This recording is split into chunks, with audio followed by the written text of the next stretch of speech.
dalam rangka silaturahmi tentunya dengan para duta edukasi perubahan perilaku yang telah menyelenggarakan edukasi tentang penanganan pencegahan COVID-19 di Kota Palembang, di mana waktu itu kami ada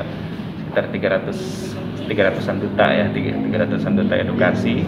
Nah, kami kesini dalam rangka Monef tentang kegiatan tersebut dan mudah-mudahan bisa memberikan semangat juga ke teman-teman untuk bisa tetap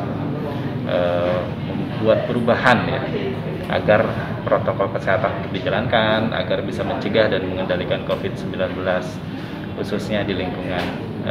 teman-teman kampus ya, Bina Dharma gitu ya, dan di masyarakat. Ya, kami berharap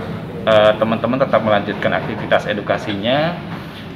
memberikan edukasi ke masyarakat agar jangan kendor, tetap patuhi protokol kesehatan 3M terutama ya,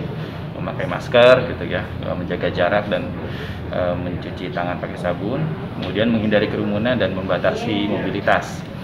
Nah, dengan adanya vaksinasi juga sekarang kami harapkan teman-teman dapat mengedukasi masyarakat untuk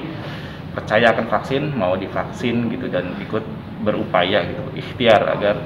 COVID ini bisa segera teratasi, bisa segera hilang dari lingkungan kita.